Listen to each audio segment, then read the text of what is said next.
Balzakova je ušla u crvenu te je napravila pravi haos u Beloj kući želeći da otkrije ko je ukrao Nitine cigarete. Kontroverzna učesnica Lidija Teodora Balzak je sinoć napravila pravu pometnju na redovnoj žurki koju je veliki šef organizovao za sve učesnike realitija.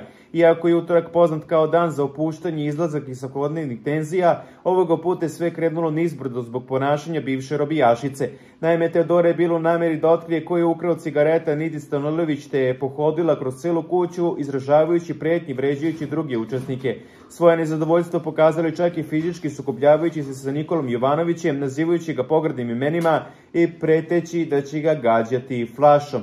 Kako ne bi došlo do fizičkog okrša i veći haos, obezbeđenje je bilo prinuđeno da reaguje i preduzme ozbiljne mere kako bi smirilo situaciju. Na kraju, odlučeno je da Teodoru odvedu u zatvoru u nameri da se smiri i stavi pod kontrolu svoje postupke.